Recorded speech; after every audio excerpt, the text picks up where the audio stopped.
елімізді үлкен апат жайлады.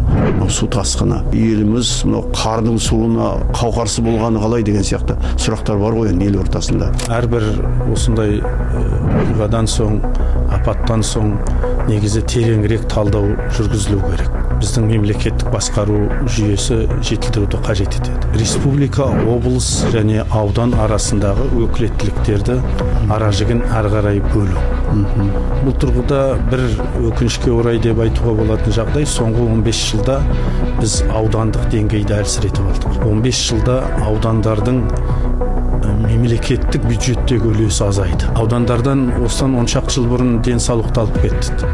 Осыдан 3-4 жыл бұрын білімді алып кетті. Аудан әкімдерінің мүмкіндіктері тарылды.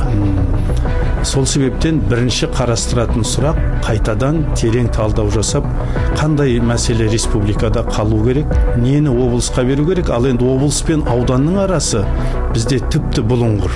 Себебі тіпті бюджет туралы заңды алсаң, көптеген мемлекеттік басқаруға қатысты заңдарды алсаңыз, олар жергілікті деген ортақ атпен кетіп отыр. Мысалы қазір, егер тыңдармандардың арасында қаржыгерлер, экономистер болса, соңғы 15 жылда аудандық бюджеттердің үлесі бүкіл мемлекеттік бюджетте қалай өзгерді деген сұраққа жауап іздесе, көпшілігі таба алмайды. Өйткені ондай бөлініс та жоқ, дұрыс талдау да жүргізілмейді. Жергілікті деген сөзбен кетіп қалған. Бұл өз кезегінде әр облыста әртүрлі деңгейде орталықтандырудың болуына алып келеді. Бұл өз кезегінде осындай жағдайлар болып қалғанда аудан әкімдерінің қолдарына тұсау болады. Қауқарсыз болып қалады. Сол себептен де мемлекеттік басқару туралы заң, жергілікті өзін-өзі басқару туралы заң, үкімет туралы заң, бюджет және мемлекеттік жоспарлау туралы заңдар қайтадан қаралып, осындай сәттерде қалыптасқан ахуалға қарай ештеңеге алаңдамай шешім қабылдай алатындай жүйе.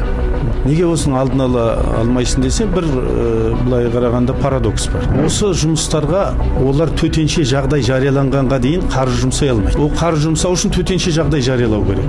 Мысалы, ол күзден бастап дайындық жұмысын жүргізуге оған рұқсат жоқ қаржыны жұмсауға. Сол себептен мен жаңағы айтып отырғаным, бюджет туралы заңға, жергілікті және мемлекеттік басқару туралы заңдарға тиісті өзгеріс енгізіп, әкімдер жалтақтамай қалыптасқан ахуалға қарап шешім қабылдау, алдын алу шаралары. Ол үшін соған сәйкес күнделікті өмірге қатысы бар сұрақтардың бәрін төменгі деңгейге беру керек.